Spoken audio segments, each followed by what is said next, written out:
Hola, ¿cómo estás? Que Dios te bendiga ricamente. Quiero compartir un estudio de la palabra de Dios que hice respondiendo una pregunta sobre esos textos que a veces leemos en la palabra de Dios que son difíciles, complicados, a veces seguimos de largo porque no entendemos y este me lo hizo a la pregunta un colega, un pastor que quería saber un poco el significado de estas palabras y tiene que ver con el llamamiento del profeta Isaías, Isaías capítulo 6, en donde Dios le dice, le llama al ministerio y dice que cuando él predique la gente, aunque escuche, no va a oír, aunque vea, no va a prestar atención y aunque entienda, no va a creer. Entonces decía, ¿cuál es el propósito de este tipo de ministerio si la gente no va a prestar atención a lo que se va a predicar, ¿no?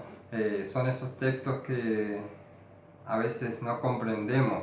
Jesús también en cierta oportunidad habló de que enseñaba en parábolas para que la gente no entienda y un poco menciona unas palabras muy parecidas a esta y eso es lo que quiero aclarar en este estudio y bueno, como lo realicé para darle una respuesta, quiero compartirlo también con ustedes para que como hijos de Dios podamos crecer en la fe y bueno, Dios puede usar esta palabra.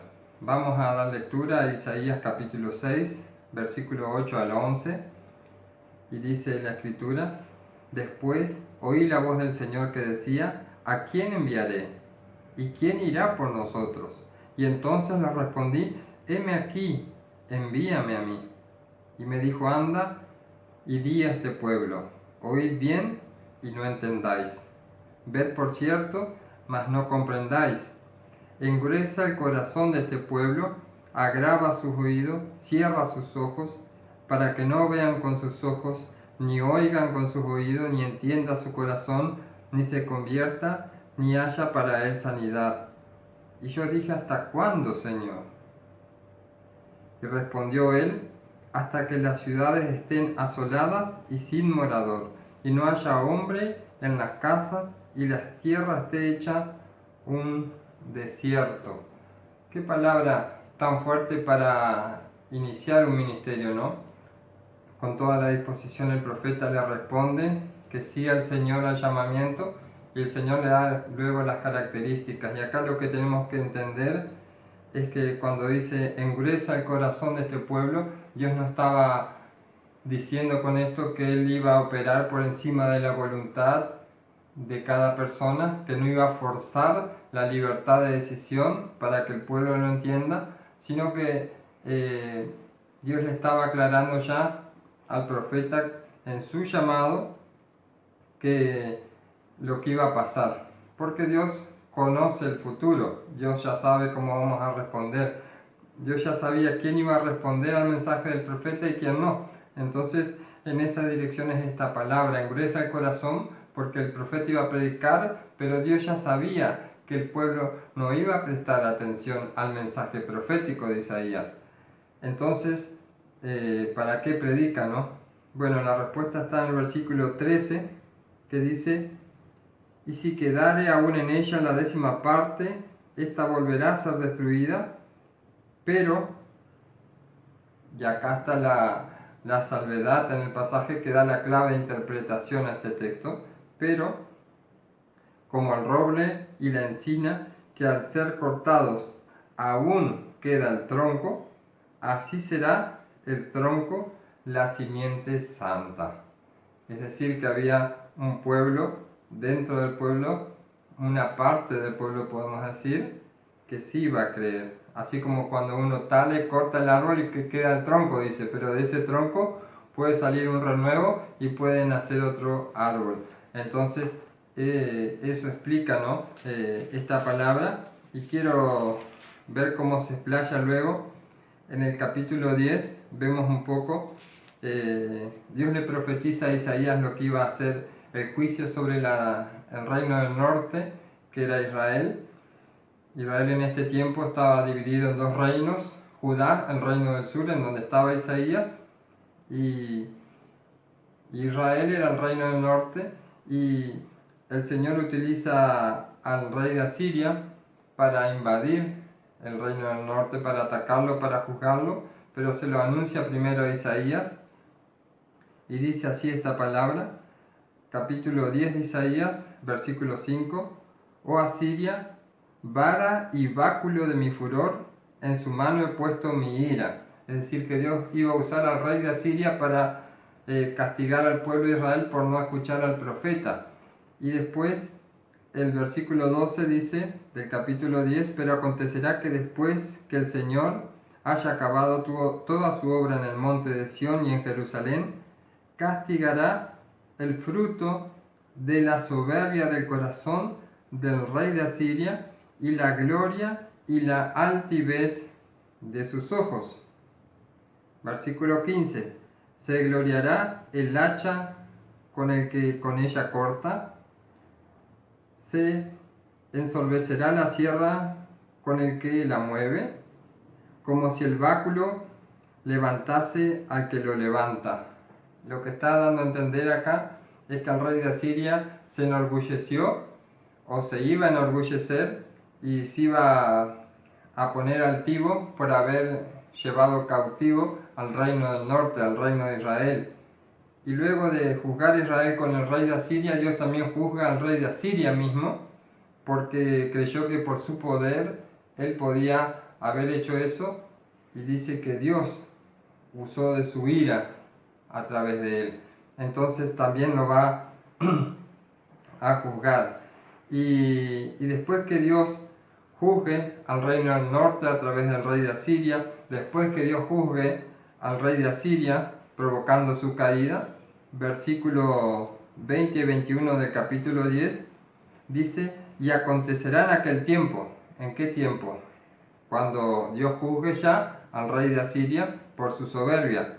Acontecerá en aquel tiempo que los que hayan quedado de Israel y los que hayan quedado de la casa de Jacob nunca más se apoyarán en aquel que los hirió, sino que se apoyarán con verdad en Jehová, el Santo de Israel.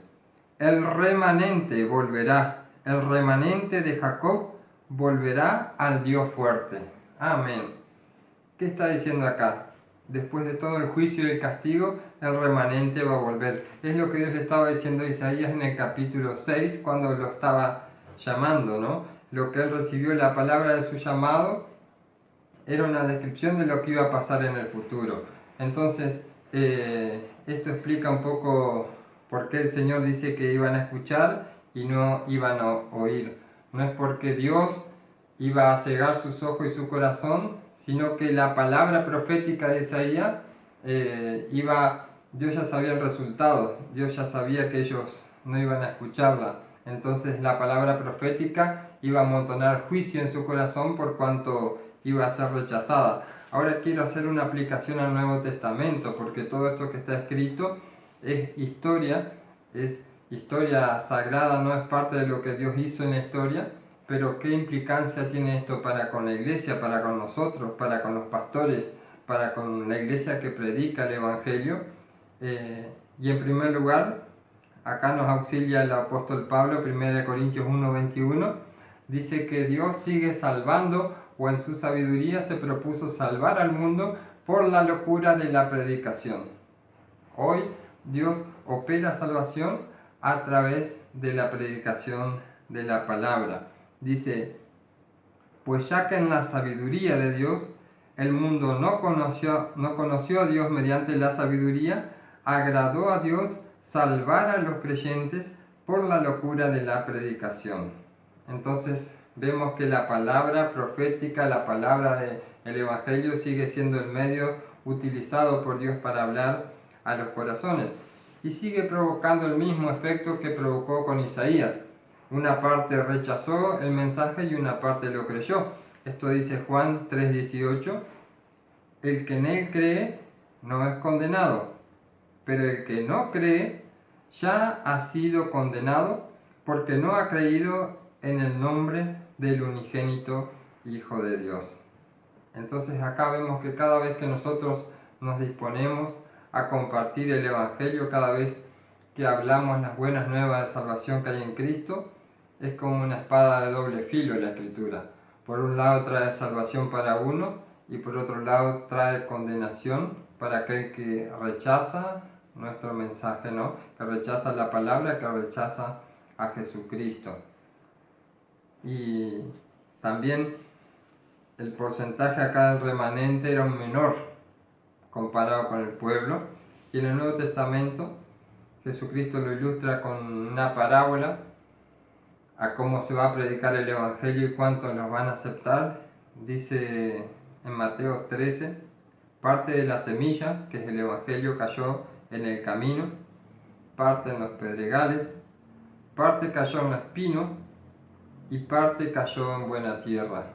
Es decir, de todo lo que se sembró, 3/4 partes, el 75% de esa palabra no prosperó y el 25% de esa palabra cayó en buena tierra. Por eso es muy parecido a esto que Dios explica con el profeta Isaías, que hay un remanente, que hay un pueblo, ¿no? Que sí acepta. Y creo que hoy más que nunca tenemos que motivarnos porque no sabemos quién va a creer y quién no va a creer, si no sería fácil. Creo que tenemos que motivarnos con esta palabra a predicar el Evangelio porque no sabemos a quién va a terminar aceptando esta palabra de Dios, quién va a terminar aceptando a Jesucristo como su Señor y así sea una persona que lo acepte. Esto es algo impresionante.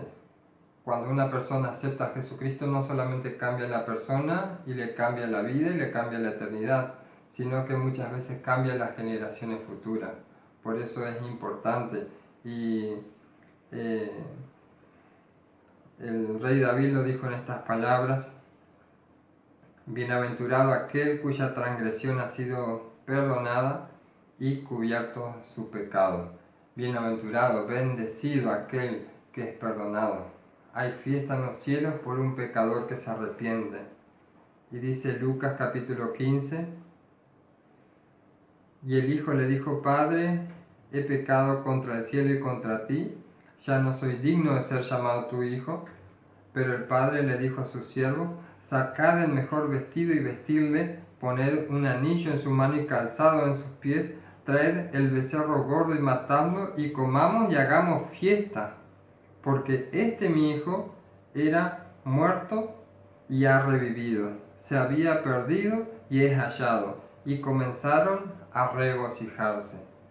Eso es lo que pasa cuando un pecador se arrepiente, cuando un apartado vuelve a ser reconciliado con Dios. Hay fiesta y hay gozo. ¿Por qué? Porque no es su vida, porque es la vida de muchos más la que termina siendo afectada. Y por una vida hay gozo en el cielo, por la salvación. Entonces, hoy más que nunca Dios te llama a ti, Dios me llama a mí, así como llamó al profeta Isaías, a ejercer el ministerio de la predicación, de la proclamación de la palabra de Dios, a compartir la buena noticia de la fe que tenemos en Cristo, a compartir el gozo y la esperanza que tenemos común en Cristo Jesús. Más allá de los resultados se los dejamos al Señor, pero tenemos que compartir la palabra porque siempre hay un remanente, siempre hay un pueblo, siempre hay una simiente santa dispuesta a creer.